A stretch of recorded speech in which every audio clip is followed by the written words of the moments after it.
సమాజం నాకేమిచ్చింది అని నిష్ఠూరమాడేవారు అడుగడుగునా కనిపిస్తారు.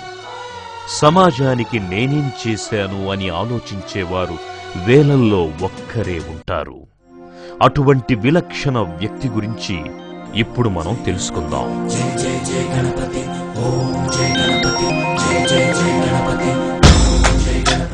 ఇంత భారీ వినాయకుడి విగ్రహాన్ని చూడగానే ఠక్కున గుర్తుకొచ్చేది ఖైరతాబాద్.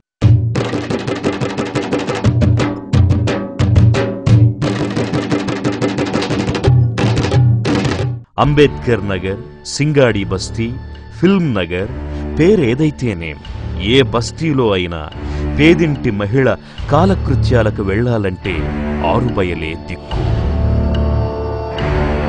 కాయకష్టం చేసొచ్చి కంటి నిండా నిద్రపోదామంటే దోమల కాట్లు, గుండె నిండా స్వచ్ఛమైన గాలి పీల్చుకుందామా అంటే గుడిసెల మధ్యలోనే రోడ్లపై పారే మురుగునీరు.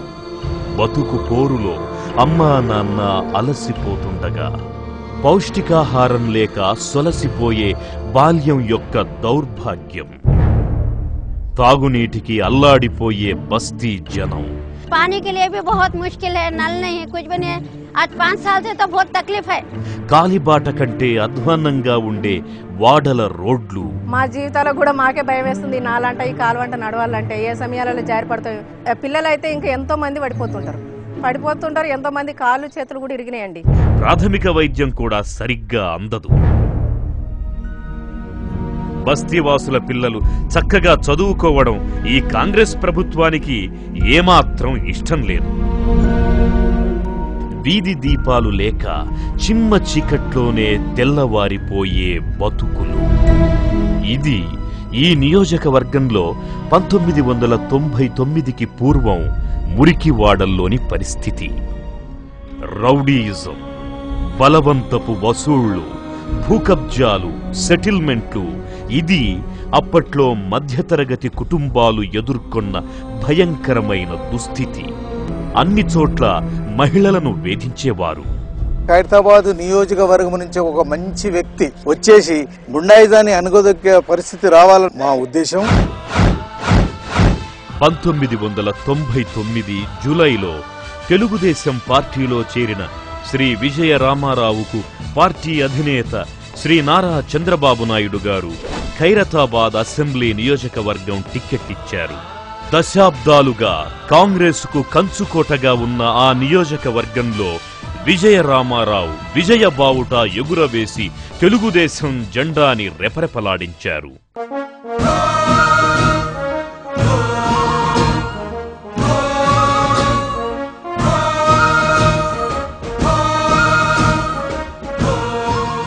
అప్పటి తెలుగుదేశం ప్రభుత్వానికి ఖైరతాబాదులోని అభివృద్ధి లేమి, అరాచకాలకు మూలమేమిటో అర్థమయ్యింది.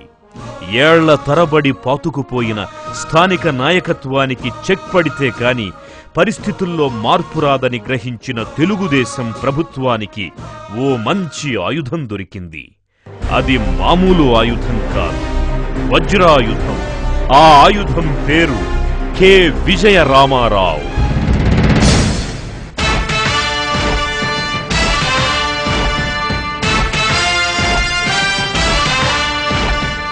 ఆ ఆయుధం ప్రత్యేకత దేశంలోని అత్యున్నత దర్యాప్తు సంస్థ అయిన సిబిఐకి డైరెక్టర్గా పనిచేసి ఉండడం. శ్రీ కె విజయరామారావు గారి ప్రస్థానం గురించి ఆయన మాటల్లోనే. మా స్వస్థలం ఏటూరు నాగారం, వరంగల్ డిస్ట్రిక్ట్. నేను సిఐడిలో డీజీసీఐడిగా పనిచేశాను, రిక్రూట్మెంట్ ట్రైనింగ్ చైర్మన్గా పనిచేశాను, హోమ్ సెక్రటరీగా కూడా చేశాను, ఆంధ్రప్రదేశ్ ప్రిన్సిపల్ సెక్రటరీ హోమ్గా. ఆ తర్వాత సిబిఐలో సెలెక్ట్ అయినప్పుడు 93లో నేను సిబిఐ డైరెక్టర్గా పోయాను. ఐపీఎస్ అధికారిగా భిన్న హోదాల్లో పనిచేసిన శ్రీ విజయరామారావు ఎన్ని ఒత్తిళ్లు ఎదురైనా తాను నమ్మిన నీతి నిజాయితీలకే కట్టుబడి పనిచేశారు. ఆనాడు హర్షద్ మెహతా స్కామ్ అనేది ఒకటి జరిగింది. అందులో ఆ కేసుని రికార్డ్ టైంలో ఇన్వెస్టిగేషన్ కంప్లీట్ చేసి ఛార్జ్ షీట్ చేయడం, తగిన శిక్ష పడడం, అదంతా కూడా జరిగింది.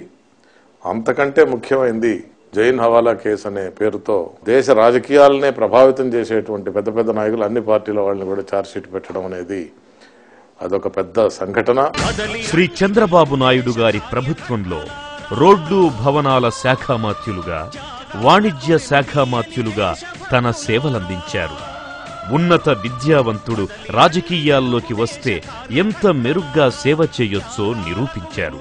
రాజకీయం అనేది ప్రజలకు ఉపయోగపడే విధంగా ఉండాలి. ఆయన ప్రజలు తనపై పెట్టుకున్న నమ్మకాన్ని వమ్ము చేయలేదు. బస్తీల్లో పేదల బతుకులు బాగుపరచడానికి అవసరమైన అన్ని చర్యలు తీసుకున్నారు. విజయరామారావు గారు ఒక మంచి ఉన్నతమైన వ్యక్తి. ఆయన ప్రజలందరినీ చాలా దగ్గరగా తీసుకుంటాడు. ఉన్నతమైన ఆశయాలు కలిగిన వ్యక్తి. పేదవాళ్ళందరంటే ఆయనకు చాలా ఇష్టం. శ్రీ విజయరామారావు గారు తన హయాంలో చేసిన అభివృద్ధి ఆయన మాటల్లోనే.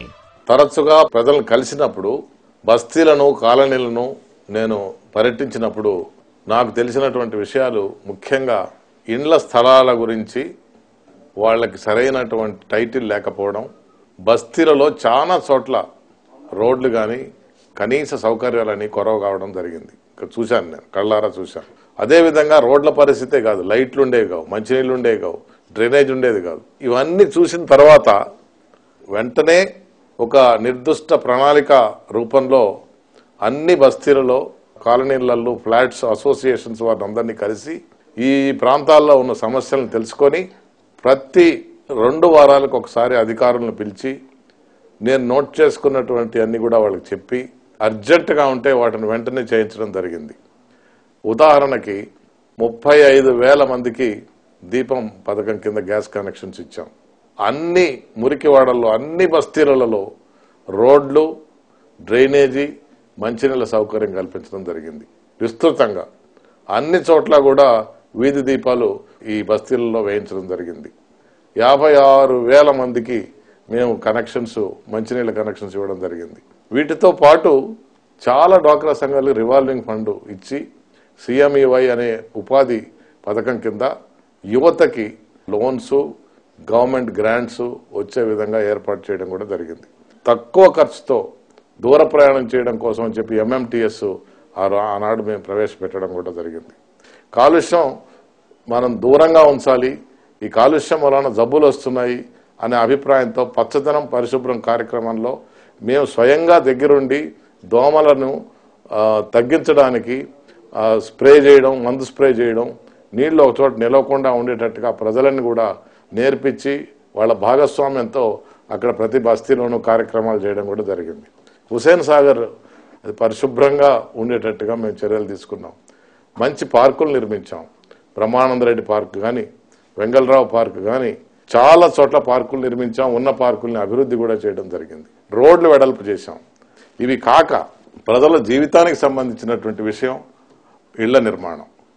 ఎన్నో ఇళ్ల నిర్మాణం వ్యాంబే స్కీమ్ కింద చాలా చోట్ల ఎన్నో ఇళ్ల నిర్మాణం చేపట్టాం.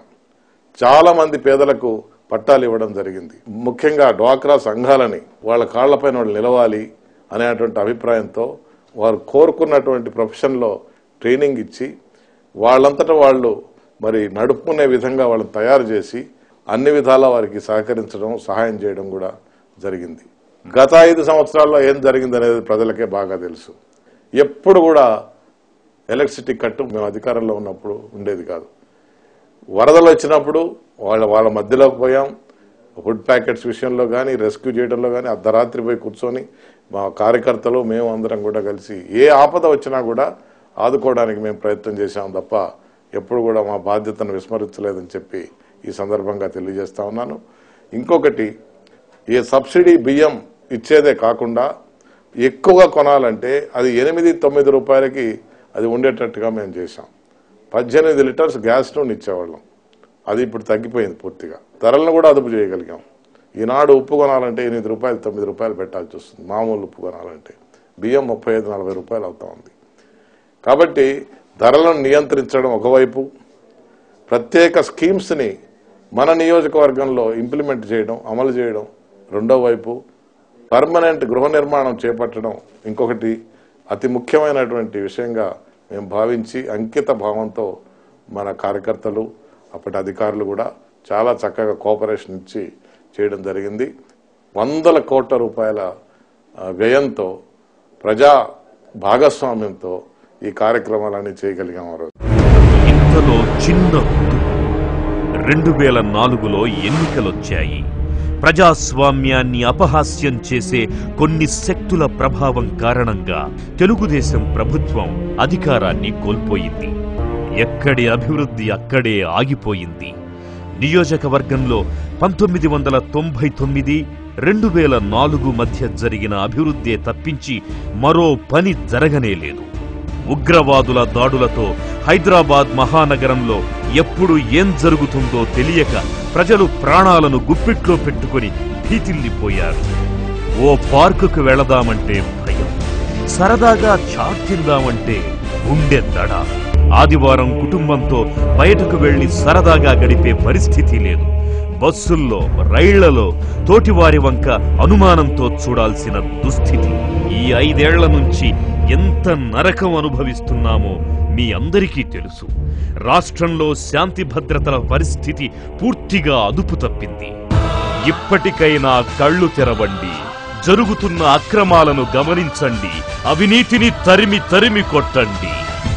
మంచి పాలన కోసం కె విజయరామారావు గారిని అత్యధిక మెజారిటీతో గెలిపిద్దాం, అభివృద్ధిని సాధిద్దాం.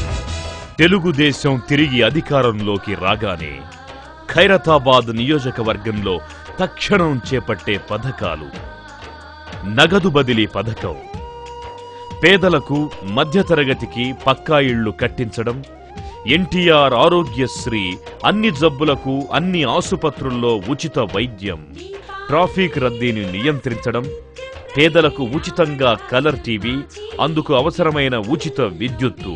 తెలుగుదేశం ప్రభుత్వం హయాంలో అమలు జరిగిన అన్ని ప్రజా సంక్షేమ పథకాల పునరుద్ధరణ. సైకిల్ గుర్తుకు ఓటేద్దాం. ఖైరతాబాద్ నియోజకవర్గ అభివృద్ధికి విజయరామారావునే గెలిపిద్దాం.